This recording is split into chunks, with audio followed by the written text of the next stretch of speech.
जमुई से जहां झाझा जसीडीह रेलखंड पर टेलवा हॉल्ट के पास बेपटरी हुई मालगाड़ी के डिब्बों को हटाने का काम युद्ध स्तर पर इस वक्त चल रहा है। आसनसोल दानापुर रेल मंडल की टीम ट्रैक से बोगियों को मलबा हटाने में जुट गई है, जिसकी निगरानी वरिष्ठ रेलवे अधिकारी कर रहे हैं। झाझा एसडीपीओ ने बताया कि तेजी से काम चल रहा है। उम्मीद है कि रात तक रेल परिचालन भी शुरू हो जाएगा। बीती रात हादसे के बाद अप और डाउन लाइन पर परिचालन बाधित है।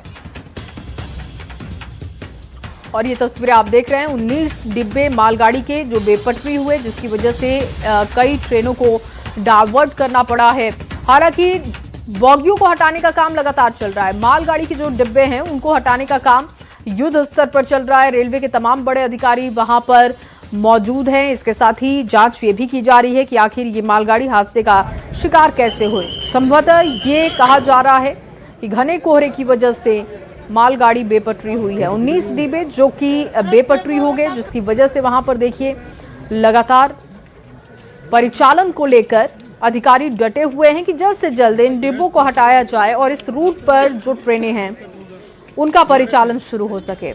उम्मीद ये जताई जा रही है कि रात तक काम पूरा हो जाएगा। आसनसोल दानापुर रेल मंडल की टीमें वहां पर तैनात हैं। इसके साथ ही जानकारी इस बात को लेकर है कि रेलवे के तमाम बड़े अधिकारी भी वहां पर लगातार निगरानी कर रहे हैं। ये तस्वीरें देख रहे हैं आप, देखिए किस तरीके से ट्रैक से नीचे मालगाड़ी के डिब्बे गिर गए। रात के लगभग 12 बजे के लगभग सूचना मिली कि जो एक मालगाड़ी है जिस पर सीमेंट लदा जा रहा था वह बेपटरी हो गई है और इसमें अभी रेलवे के द्वारा जोर शोर से काम चल रहा है और संभवतः जो है रात तक जो है परिचालन संभवतः जो है शुरू हो सकती है।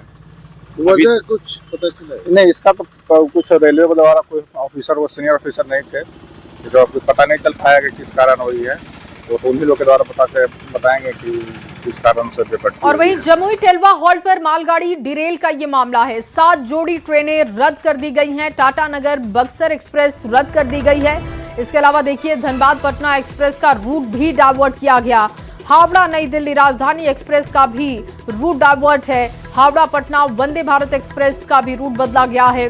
कोलकाता गोरखपुर एक्सप्रेस का रूट डाइवर्ट हो चुका है और जसीडीह पुणे एक्सप्रेस का भी मार्ग बदला गया है। कई ट्रेनें ऐसी हैं जिनके रूट में परिवर्तन किया गया है, रूट को डाइवर्ट किया गया है। इसकी जानकारी भी लगातार लोगों को दी जा रही है। जसीडीह पुणे एक्सप्रेस का भी नाम इसमें शामिल है, जिसके रूट का डाइवर्जन हुआ है।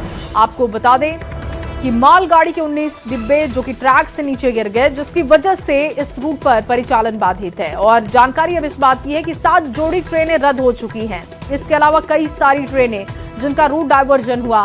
टाटा नगर बक्सर एक्सप्रेस इसमें शामिल है। धनबाद पटना एक्सप्रेस का रूट भी डाइवर्ट हुआ।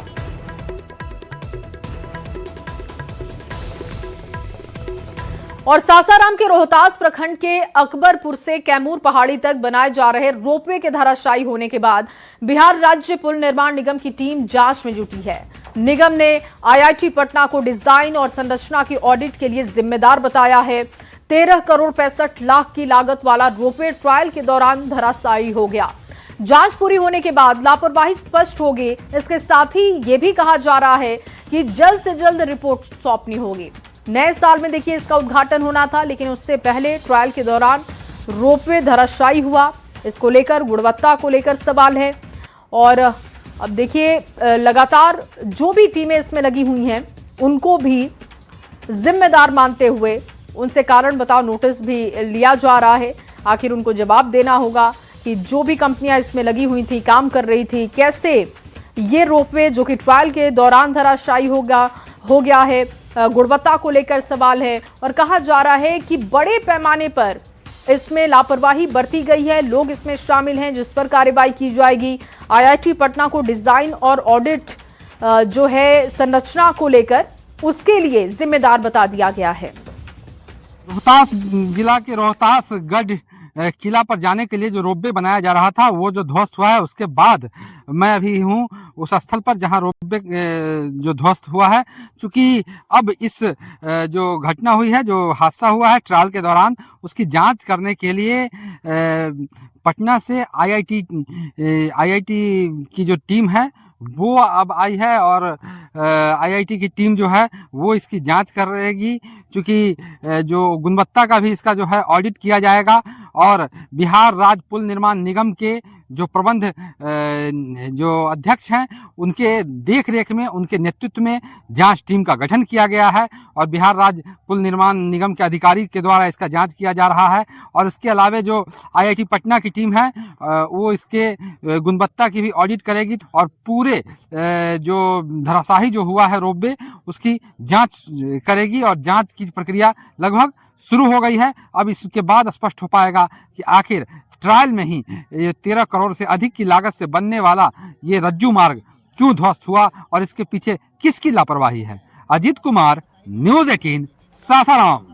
और चलिए आगे बढ़ते हुए आपके सामने एक और बड़ी खबर रखते हैं। मुंगेर से ये बड़ी खबर, नक्सलियों का सरेंडर हुआ है। कई हार्डकोर नक्सलियों का सरेंडर हुआ। डीजीपी विनय कुमार के सामने नक्सलियों ने सरेंडर किया। हथियार के साथ इन्होंने सरेंडर किया है। समाज के मुख्य धारा में लौटे नक्सली, एक बड़ी सफलता आप इसे कह सकते हैं। कई हार्डकोर नक्सलियों का सरेंडर हुआ। सरकारी योजना का लाभ दिया जाएगा। मुख्य धारा में शामिल होने के लिए तैयार हुए हैं। देखिए इनको किस तरीके से वहां पर प्रोत्साहित करते हुए मुख्य धारा में शामिल करा लिया गया है। बताया जा रहा है कि इसमें कई हार्डकोर नक्सली भी शामिल हैं। डीजीपी इस मौके पर पहुंचे हुए थे। लोगों को उन्होंने प्रोत्साहित किया, मोटिवेट करते हुए मुख्य धारा में कई हार्डकोर नक्सलियों को शामिल किया गया। और आगे बढ़ते हुए आपके सामने एक और बड़ी खबर जो कि भागलपुर से है वो रखने जा रहे हैं। यहां एक मकान में भीषण आग लगने की जानकारी। आग में सारा सामान जलकर खाक हो चुका है। आग के कारणों की अब तक कोई जानकारी नहीं है। किस वजह से ये आग लगी है इसकी जानकारी जुटाई जा रही है। घटना इशाक चक के लालू चक की बताई जा रही है। दमकल की कई गाड़ियां मौके पर पहुंची हैं। आग पर काबू पाने की कोशिश हो रही है। दो तस्वीरें फिलहाल आपके सामने, ये देखिए सिलेंडर्स जो कि पूरी तरीके से जले हैं वो तस्वीर आप देख रहे हैं। भागलपुर से ये हम तस्वीर आपको दिखा रहे हैं जहां पर आगजनी की घटना हुई है और मकान में भीषण आग लग गई। हालांकि ये आग किस वजह से लगी है इसकी जानकारी अब तक साफ नहीं है। दमकल की कई गाड़ियां मौके पर पहुंची हैं। सबसे पहले कोशिश हो रही है कि आग पर काबू पाया जाए। लोगों को वहां से सुरक्षित बाहर निकालने की कोशिश की गई। संभवतः इसमें सिलेंडर ब्लास्ट भी हुआ है, लेकिन अब जानकारी जुटाई जा रही है कि आग लगने के पीछे की वजह क्या है। सही समय पर आ गया नहीं दमकल का कुछ खेल रहा होगा तो वो बोला कि बाद में आके बोला चचा देखिए ना आग लगी। तब तक में हम घर घुसे तो देखते हैं कि पूरा आग लग गया भोआ के। तो हम सोच रहे थे कि कैसे बुताए सब कुछ जल गया, कुछ नहीं बचा। सब वो नहीं पता नहीं कि कम से कम सूचना तो मिला था कि गैस लीकेज के कारण आग लगी है। ठीक है, हम लोग जब यहाँ आए तो देखे कि कुछ गैस खाली सिलेंडर भी है, कुछ सिलेंडर भी है। सिलेंडर फटने का भी सूचना अफवाह आता, लेकिन अभी तक तो कोई सिलेंडर हम लोग नहीं देखे जो फटा हुआ है। काफी संकीर्ण जगह है, इसलिए गाड़ी लाने में भी काफी कठिनाई हुई है। 2 छोटी और 2 बड़ी गाड़ी हम भेजे थे और काफी परिश्रम के बाद हमारे जवान आग पर काबू पा लिए। और अगली खबर मुंगेर से, नया रामनगर थाना क्षेत्र के पटाम गांव में कल बीती शाम शराब माफियाओं को पकड़ने गई पुलिस टीम पर हमले के मामले में एसपी ने बड़ा खुलासा किया। एसपी ने बताया कि मुफस्सिल थाना की क्यूआरटी टीम बिना स्थानीय थाना को सूचना दिए सिविल ड्रेस में छापेमारी करने पहुंची थी। झड़प में एक पुलिसकर्मी घायल हुआ था। जांच में टीम के आचरण को भी संदिग्ध पाया गया है। इस मामले में एक सिपाही समेत कुल 5 लोगों को गिरफ्तार किया गया। अन्य पुलिसकर्मियों की भूमिका की भी जांच जारी है। सिविल ड्रेस में वहां पे पहुंच गए और पहुंच करके रेड किया। रेड करने के उपरांत वहां पे कुछ ग्रामीणों के साथ इन लोगों का झड़प हुआ और जिसमें एक सिपाही घायल हो गया। इसमें अभी हम लोगों ने जब घटना की सूचना मिली तो हम लोगों ने घटनास्थल पे जा करके उसका निरीक्षण किया और उसमें घटनास्थल से करीबन 4 लोगों की अरेस्टिंग हुई है जो कि सिपाही के साथ मारपीट करने में शामिल थे। इसमें सिपाहियों का भी रोल संदिग्ध है क्योंकि बिना वरीय पदाधिकारी को बताए सिविल ड्रेस में वहां पे रेड करना और जा करके कोई सूचना नहीं देना, लोकल थाना को कोई सूचना नहीं देना, ये बहुत संदिग्ध इन लोगों का आचरण है। और अगली खबर, दरभंगा से दूसरे एम्स का निर्माण धीरे धीरे शुरू हो रहा है। शोभन बाईपास के पंचोभ मौजा में 188 एकड़ जमीन पर 4 दीवारी और मुख्य गेट का काम तेजी से चल रहा है, लेकिन अस्पताल के भवन निर्माण का काम अभी भी शुरू नहीं हो सका है। 2024 में प्रधानमंत्री ने 3 साल में एम्स पूरा करने का वादा किया, लेकिन काम की धीमी गति से ये मुश्किल में लग रहा है कि काम बहुत जल्द पूरा नहीं हो सकेगा। इस साल में भी इसका काम पूरा होना मुश्किल भरा लग रहा है। स्थानीय लोग काम जल्दी शुरू करने की मांग कर रहे हैं। बिहार का दूसरा एम्स दरभंगा में बन रहा है और एम्स की वर्तमान स्थिति क्या है ये दिखाने के लिए अभी हम सोवन बाईपास के पंचो मौजे में आए हैं, जहां पर एम्स का निर्माण कार्य किया जा रहा है। और आपको हम दिखा दें कि अभी जो निर्माण कार्य है, आप कैमरे की नज़र से देख सकते हैं कि जो मुख्य द्वार बनना है वो द्वार लगभग बन के तैयार है और 4 दीवारी का काम भी यहाँ किया जा रहा है। अभी लगभग 5 किलोमीटर का ये एरिया होगा जिसमें ये 4 दीवारी का कार्य होगा, लेकिन 4 दीवारी का काम जो अभी किया जा रहा है वो बस आगे है, फ्रंट पर है और पीछे अभी इसका कार्य नहीं शुरू किया गया है। तो कार्य की गति देखने में जो दिख रही है वो कहीं ना कहीं बहुत धीमी है और इस धीमी गति से जो कार्य हो रहा है इसमें एम्स निर्माण वैसे ही 10 साल पीछे चला गया है और कितना साल इसमें लगेगा कहना मुश्किल है। माननीय प्रधानमंत्री के उद्घाटन का 1-1.5 साल के आसपास हो गया, लेकिन अभी तक उस समय लोगों को लगा कि नहीं अब एम्स बनने लगेगा। तो एक तो पहले ही बहुत टाइम लगा दिया, 15 का सैंक्शन बिहार का दूसरा एम्स माननीय संजय झा जी राज्यसभा सांसद और माननीय मुख्यमंत्री के प्रयास से यह दरभंगा आया और दरभंगा में भी यहाँ ग्रीन फील्ड पंचो बलिया मौजे में आया। इसमें टोटल श्रेय माननीय संजय झा जी को हम लोग देते हैं और उसके बाद यहाँ लगा जी नहीं अब एम्स बनेगा, लेकिन यह इतना उदासीन है यही एजेंसी। स्थानीय लोगों की मांग है कि और तेजी लाया जाए, क्योंकि कई विभाग इसमें बनने हैं जिसको लेकर कई एजेंसियों को एक साथ काम में यदि लगाया जाए तो जो 3 साल जो प्रधानमंत्री ने जो आश्वासन दिया है इलाके के लोगों को, जल्द से जल्द एम्स निर्माण में तेजी दिखेगा। विपिन कुमार, न्यूज 18 दरभंगा। और वहीं प्रधानमंत्री नरेंद्र मोदी ने आज साल 2025 की आखिरी मन की बात की है। प्रधानमंत्री ने 2025 की उपलब्धियों की चर्चा की और साथ ही नए साल नए संकल्प के साथ बढ़ने के लिए भारत के तैयार रहने की बात कही। प्रधानमंत्री मोदी ने कहा कि 2025 में ऑपरेशन सिंदूर ने पूरे देश को गर्व करने का मौका दिया। हमारी सेना ने दिखा दिया कि आज का भारत अपनी सुरक्षा से कोई समझौता नहीं करता। ऑपरेशन सिंदूर हर भारतीय के लिए गर्व का प्रतीक बन गया। दुनिया ने साफ देखा आज का भारत अपनी सुरक्षा से कोई समझौता नहीं करता। ऑपरेशन सिंदूर के दौरान देश के कोने कोने से मां भारती के प्रति प्रेम और समर्पण की तस्वीरें सामने आई। लोगों ने अपने अपने तरीके से अपने भाव व्यक्त किए। तो वहीं प्रधानमंत्री नरेंद्र मोदी ने मन की बात में लोगों के स्वास्थ्य को लेकर भी बड़ी बात कही। पीएम मोदी ने बिना डॉक्टर की सलाह के दवा लेने को लेकर आगाह किया। साथ ही कहा कि न्यूमोनिया जैसी बीमारियों पर एंटीबायोटिक कमजोर साबित हो रही हैं और ऐसे में बिना डॉक्टर की सलाह के कोई दवा लेना हानिकारक आपके लिए हो सकता है। खासकर एंटीबायोटिक का जिक्र किया और कहा कि एंटीबायोटिक के मामले में विशेष सावधानी आपको बरतने की जरूरत है। यानी Indian council of medical research ने हाल ही में एक रिपोर्ट जारी की है। इसमें बताया गया है कि निमोनिया और यूटीआई जैसी कई बीमारियों के खिलाफ एंटीबायोटिक दवाएं कमजोर साबित हो रही है। हम सभी के लिए यह बहुत ही चिंताजनक है। रिपोर्ट के मुताबिक इसका एक बड़ा कारण लोगों द्वारा बिना सोचे समझे एंटीबायोटिक दवाओं का सेवन है। एंटीबायोटिक ऐसी दवाएं नहीं हैं जिन्हें यूं ही ले लिया जाए। इनका इस्तेमाल डॉक्टर की सलाह से ही करना चाहिए। आजकल लोग यह मानने लगे हैं कि बस एक गोली ले लो, हर तकलीफ दूर हो जाएगी। यही वजह है कि बीमारियां और संक्रमण इन एंटीबायोटिक दवाओं पर भारी पड़ रहे हैं।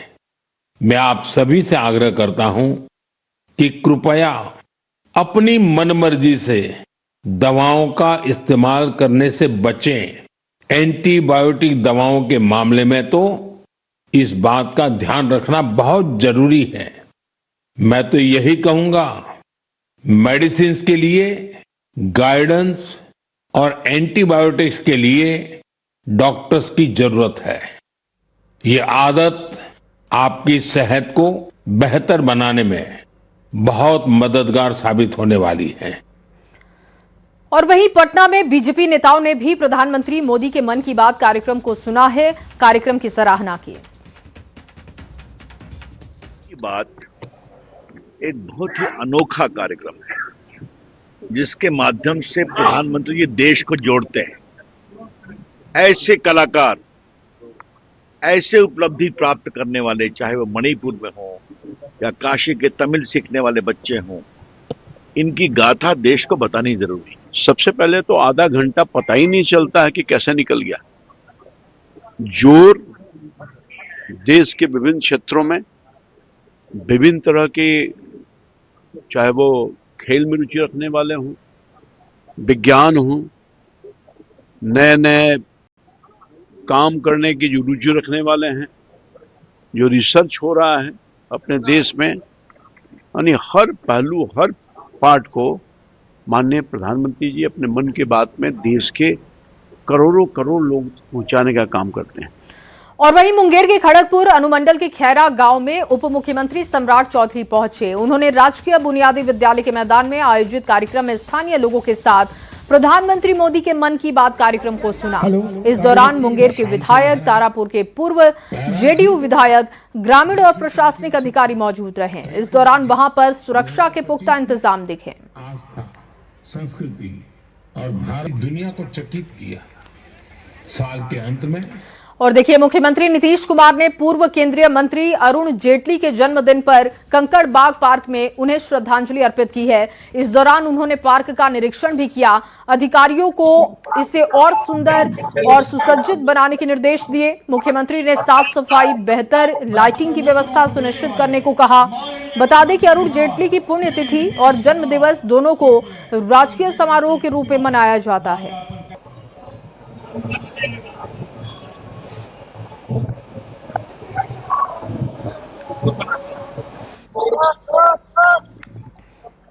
और वहीं कांग्रेस ने अपने 141वें स्थापना दिवस पर मनरेगा का नाम बदले जाने पर विरोध किया। सदाकत आश्रम में पैदल यात्रा निकाली, पहले झंडा तोलन हुआ।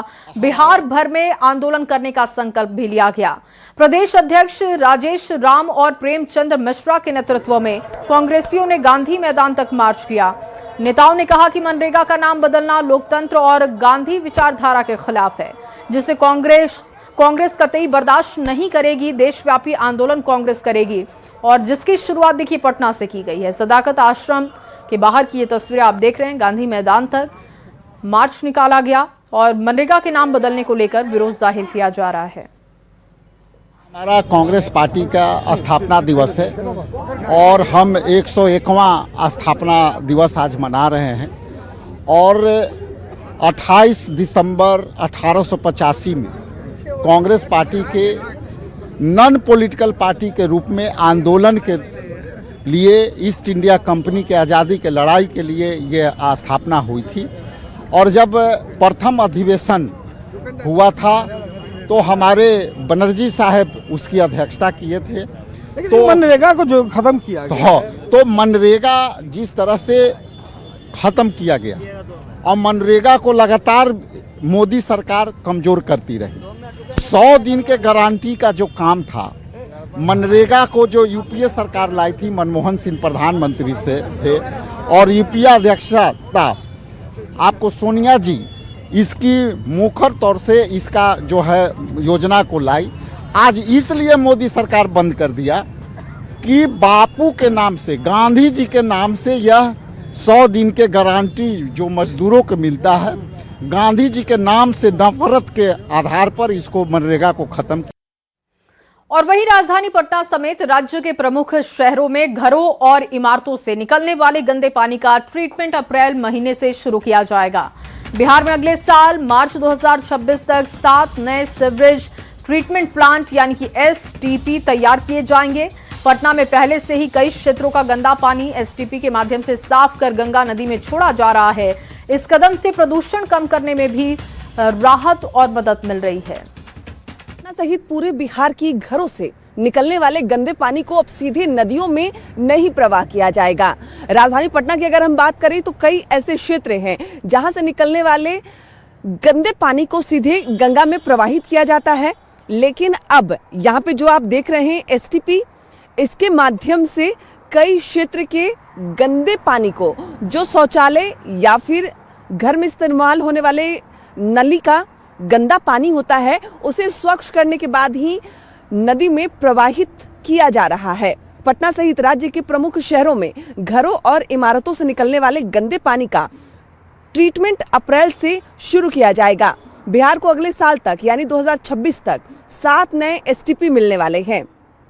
इन्हें मार्च तक पूरी तरीके से तैयार कर लिया जाएगा। हाजीपुर, कहलगांव, डेहरी, बरहरिया, सुपौल, दाऊदनगर और जमुई में एसटीपी के संचालन के बाद करीब 90.6 एमएलडी क्षमता तक सीवरेज का ट्रीटमेंट संभव होगा। पटना में उस और चलिए आपके सामने एक बड़ी खबर रखें। मंत्री विजय सिन्हा का पोस्ट सामने आया है। ये बड़ी जानकारी आपको दे रहे हैं। भू माफियाओं को लेकर विजय सिन्हा ने पोस्ट किया। सोशल मीडिया एक्स पर उन्होंने पोस्ट किया है। भू माफियाओं को लेकर सख्ती दिखाई। तैयार हो रही है माफियाओं की लिस्ट। हर जिले में तैयार हो रही है लिस्ट। फर्जीवाड़ा करने वालों पर एक्शन होगा। दोषी अधिकारी भी नहीं बख्शे जाएंगे। और देखिए विजय सिन्हा लगातार ये चेतावनी दे रहे हैं कि जो माफिया हैं उन पर तो कार्रवाई होगी, लेकिन किसी अधिकारी का नाम सामने आता है, किसी सफेद पोस्ट का नाम सामने आता है तो उसको भी बख्शा नहीं जाएगा। और इसी कड़ी में एक और उनका पोस्ट एक्स पर सामने आ चुका है, जिसमें वो लिखते हैं कि भू माफियाओं को बख्शा नहीं जाएगा। इनकी लिस्टिंग की जा रही है और ये लिस्टिंग जिले में की जा रही है। हर जिले में एक लिस्ट तैयार की जा रही है। फर्जीवाड़े का पता किया जा रहा है। फर्जीवाड़ा करने वालों पर एक्शन होगा। दोषी अधिकारी भी नहीं बख्शे जाएंगे। और इन्हीं तमाम खबरों के साथ इस बुलेटिन में बस इतना ही। आप बने रहिए न्यूज़ 18 बिहार झारखंड के साथ।